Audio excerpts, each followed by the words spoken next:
So if we start this whole thing off when we kick it off to, okay, well, I want to invest in real estate, or maybe I'm a realtor who's looking for some clients that might be interested in selling their house that I might want to get a listing. We have to get a lead. So nothing happens unless you have a lead in this business. So let's talk about first off, what is a lead and where does it come from? If anybody's doesn't even know like where the origins of this come from, like what is the traditional sense of that? What is a lead? Where do they come from? How do you get them? Yeah, so and I think you ask 10 people, you get 15 different answers on what that technically is. And there's different versions of the lead. Is it a warm lead? Is it a cold lead? We hear that sometimes as well. But let's just talk about it from a data perspective, right? Let's look at how wholesalers, agents, creative deal makers come up with a lead or a potential seller. And most of the time, there's two probably the most popular ways is one is through paid ads, through a pay-per-click, PPC or PPL, drive them to put up a Facebook post, send them to a lead intake sheet, and then have them hit your website, get on the phone, call them, and see if that resonates and turns into a potential deal. That's one, extremely expensive. The other way where a lot of people do it, they go by data, and it's more list data.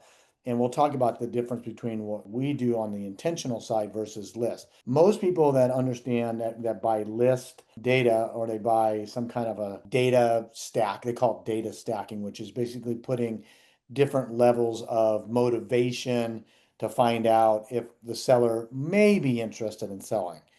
That's the difference. What they may be interested in doing is based on the data and then skip tracing and then doing outreach, however that looks be.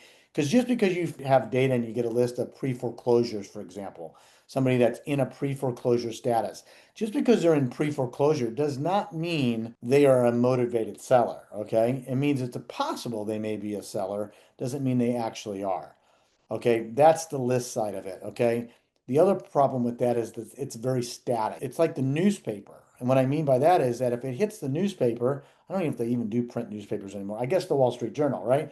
But if it's in the Wall Street Journal today, it's old news because we heard about it yesterday or the day before through social media or some other form of quick communication.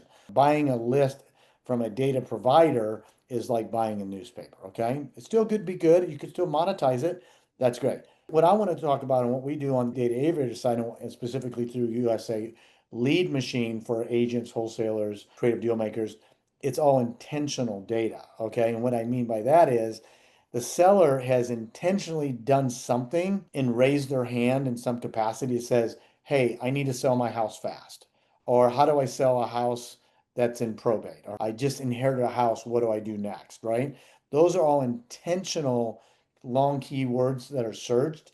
And then we capture them. And then we do what's called the appending of the data, which is all the skip tracing and things along those lines. So now we're dealing with high probabilities, not possibilities, if that makes sense. Just a whole different ball game. And if you're an agent, for example, and you go to realtor.com or Zillow and you buy leads, that's not intent data. And plus, there's no exclusivity with that. So that's just a real high level overview on the difference between dealing with intentional data versus just raw, data information or details.